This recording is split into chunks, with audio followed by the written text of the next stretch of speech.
Bonjour, je vais vous parler aujourd'hui des infrastructures. La deuxième vague de Covid inquiète légitimement, aussi bien dans sa dimension sanitaire qu'économique. En bourse, il est devenu difficile de trouver des secteurs refuges, pas ou peu impactés par cette crise. Alors que les investisseurs sont aujourd'hui à la recherche d'actifs alternatifs de long terme et au rendement résilient, eh bien un secteur peut tout de même tirer son épingle du jeu, il s'agit des infrastructures. Ces activités de service public sont-elles en mesure de résister? Quels sont leurs atouts? Routes et autoroutes, péages, ponts, aéroports, lignes électriques, réseaux, satellites, assainissement et acheminement de l'eau, voilà les infrastructures qui sont omniprésentes dans notre vie de tous les jours, dans nos besoins quotidiens.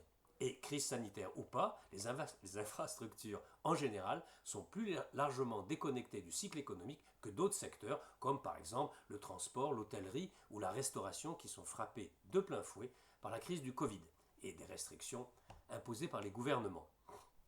Un exemple, je vous prends un exemple. La transition énergétique est une révolution structurelle qui ne dépend pas de la situation économique, mais est devenue une urgence environnementale.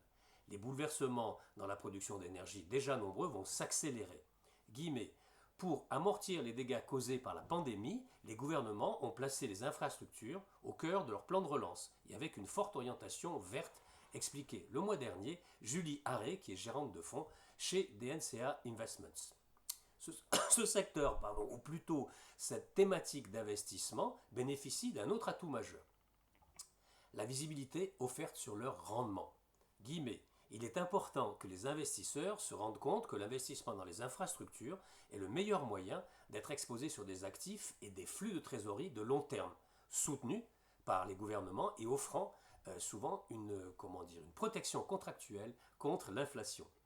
Les dividendes boursiers, eux, sont menacés ces prochaines années, les entreprises cherchant à reconstituer leur bilan, alors que la recherche d'investissements alternatifs à la bourse et les fonds cotés devraient ainsi être le nouvel objectif premier des investisseurs mondiaux, explique Thomas Lloyd, Global Asset Management, dans un récent article sur All News, qui est un site suisse.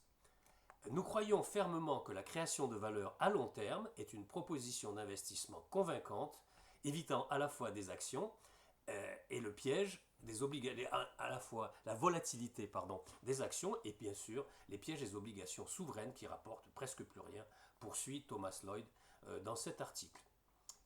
Une autre citation maintenant qui nous vient de Ardian. Les investissements dans les infrastructures innovantes présentent l'avantage d'offrir des rendements attrayants et des cash flows stables tout en contribuant par exemple à la transition énergétique, synthétise bien à mon avis Ardian dans un article récent. Ardian, c'est une société d'investissement privé assez grosse quand même puisqu'elle pèse 90 milliards de dollars gérés ou conseillés en Europe, en Amérique et en Asie.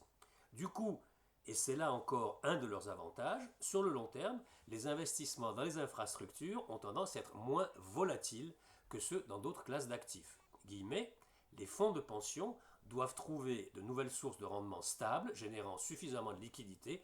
Aussi s'intéressent-ils de plus en plus aux infrastructures. Ces fameux fonds de pension, poursuit Ardian. Voilà quelques idées que je vous soumets, comme d'habitude, à vous de juger, et je vous dis à très bientôt pour de nouvelles news du chalet.